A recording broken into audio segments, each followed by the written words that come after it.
What up, is Marcus Dynasty with ads. We're going to go through 13 through 24. If you did not watch yesterday's video, you can just go back to yesterday and see the top 12 here. The one disclaimer I want to say about this draft class in general, this is not a deep draft class. If you're a team that likes to trade back in drafts, which I have done that in previous drafts that maybe have a little bit deeper class, this is not the class I would do it with. This is definitely not the class. If you're moving back certain tiers, there is a gigantic drop-off. And so we're going to start at 13 here. This is one of the toughest players to probably predict. It is Zay Flowers. There are things I like. 201, Zay Flowers. He's 122 to Baltimore. I like his talent. He was slightly undersized and kind of bulked up before the NFL Combine here. Baltimore is not a landing spot that I like. We know Lamar is going to be there for the next 5 years, $260 million. He's been injury prone. He can't throw to wide receivers. Marquise Brown was an unfortunate disappointment there for the majority of his career until he moved to Arizona, which he seemed to do better in Arizona. You have Mark Andrews being the big number one there, and you have some running backs that you have like J.K. Dobbins and stuff that will get some.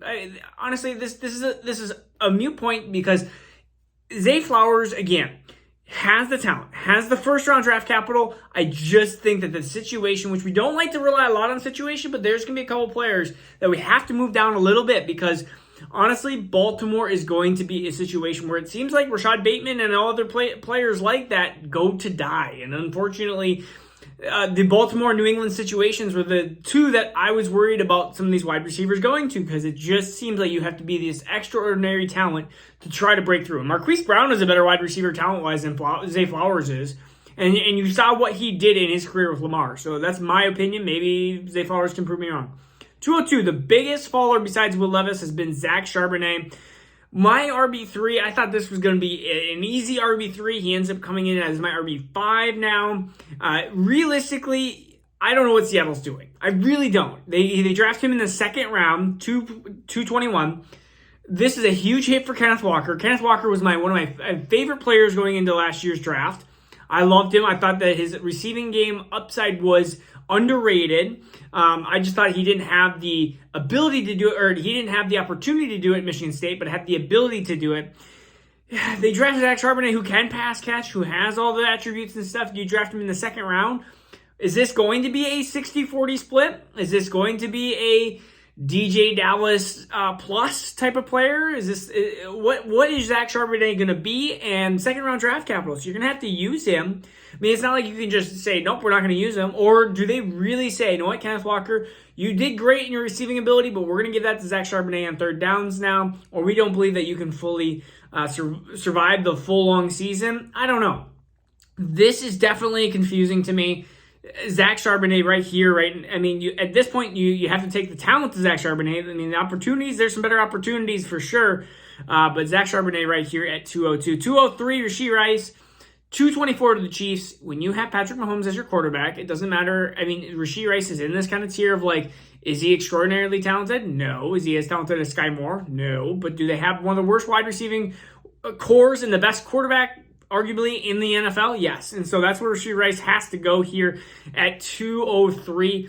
Again, we have to make some gambles here. There's going to be a lot of busts, and there's going to be some diamonds in the rough, and we got to figure out who they are. Number 204, Michael Mayer. Michael Mayer goes to the 35th overall pick to Las Vegas. Darren Waller replacement, you could just say. I do like Michael Mayer's overall skill set here, and I think he's going to have some success here in Las Vegas. Michael Mayer, I think, is just going to have a slower start to his career than Dalton Kincaid. That's why Dalton Kincaid gets the first-round draft capital. Michael Mayer gets the second-round draft capital. And I meant that in Dynasty rookie drafts as well as the NFL draft, too. I think Michael Mayer is just going to be a little bit slower into the league. I think that he's T.J. Hawkinson light. That's what he is. He's not as good as T.J. Hawkinson. So just think of that. He's going to be this tight end 7 to 12 range, which is still valuable. We can hope that he ends up becoming like a Dallas Goedert or a Dalton Schultz and moving closer to the 6th than the 12, but he doesn't have that upside, that Kelsey Kittle upside, in my opinion, unless something crazily happens or he gets crazy hyper-targeted, which I don't think Las Vegas is going to do in that offense, but they could. 205, Roschon Johnson. I really don't like drafting fourth-round running backs, but 413 to Chicago. Khalil Herbert is there, but David Montgomery is not. And so opportunity, I am thinking this as being the Dameon Pierce pick. Dameon Pierce was, again, was he the most talented running back? No. Was he a fantasy relevant running back this last year? Yes. And will he continue to be this year? Well, probably be an RB2 again. So do you want 2 years of Roschon Johnson being an RB2, and is that valuable? Yes. And that's why we're taking him here at 205. Maybe he'll surprise some people. He's been behind Bijan his entire career, so that's been an issue. I mean, it's always an issue when you have running backs that sometimes just get stuck into situations where their collegiate, what is it called, predecessor then? They're people, they're whatever.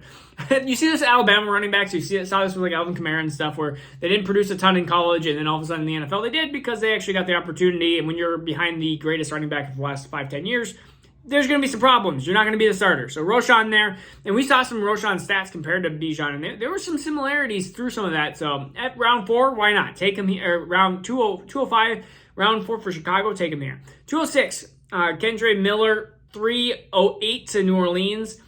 Kamara might get suspended. There's really not much else there. There's Jamal Williams. Actually, I should say there's nothing else there. I forgot about Jamal Williams. So Jamal Williams is there. Jamal Williams is probably going to be, besides this 2023 season, you might get a 2024 season out of Kendre Miller. You just got to kind of hope. We start getting into the really rough parts here where I'm stretching my imagination to try to see some fantasy relevance here. So you got to hope for injury. I mean, if he has opportunity, he has the third round draft capital, so that's why he's here. 207, Josh Downs goes to the Colts, third round, 316, which I like that. I like Josh Downs going to the Colts. I think that it's not a horrible position, but you have Anthony Richardson now. So who knows if he can actually get it to him. But if you have a low average depth of target, maybe Josh Downs is that guy, gets some separation, connects with the rookie quarterback. Probably not this year, maybe year 2, year 3. So again, a lot of these guys are further down. The guy that I might actually be moving up more and more short-term wise, 208 is Jalin Hyatt. He goes to the 310, the Giants, and just speed. If you want that deep threat, maybe Daniel Jones finds his guy that just runs the 9 route and is just that deep burner.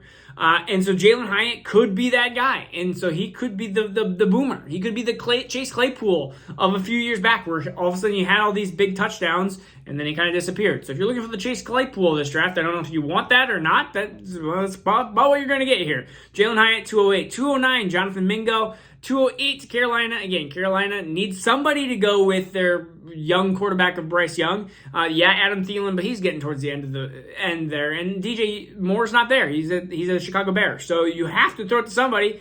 Jonathan Mingo, maybe that is. Maybe it's Terrace Marshall. Maybe he ends up being third year now? Third year break? Yeah, third year breakout. So Jonathan Mingo might end up just being thrown in there because there's no other person to go. And he's got second round draft capital.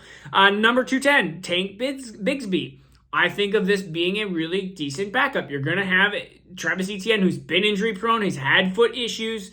And so you need a solid handcuff, and Tank Bigsby is that perfect handcuff here. So I like this pick, actually, for Tank Bigsby, and he's not a bad running back. Tank is a good running back. And so round 3 to the Jaguars. So 210, this is where I'm taking him. And then a couple more flyers here. 211, Cedric Tillman goes to the Browns. I almost said Bears. Browns.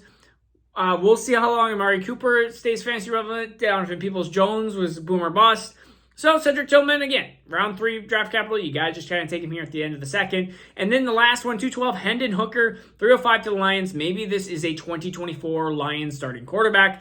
Or maybe he's not. Maybe the Lions ended up picking somebody. I honestly think they're going to end up being a decent team. They could win the NFC North. So I don't know if they can actually do any better than Hendon Hooker in 2024 unless they stick with Jared Goff. And so we'll see if Jared Goff, if he ends up getting hurt, then Hendon Hooker might be the starting quarterback by the end of the year. So we'll just have to see. And if Jared Goff starts doing bad, there are going to be rumors of Hendon Hooker and we want to see this 25-year-old quarterback and see what he can do. Okay? This is Marcus Nice with Dads. I hope you enjoyed 13 through 24. Let me know who I missed. And we'll go from there. Peace out. Take care.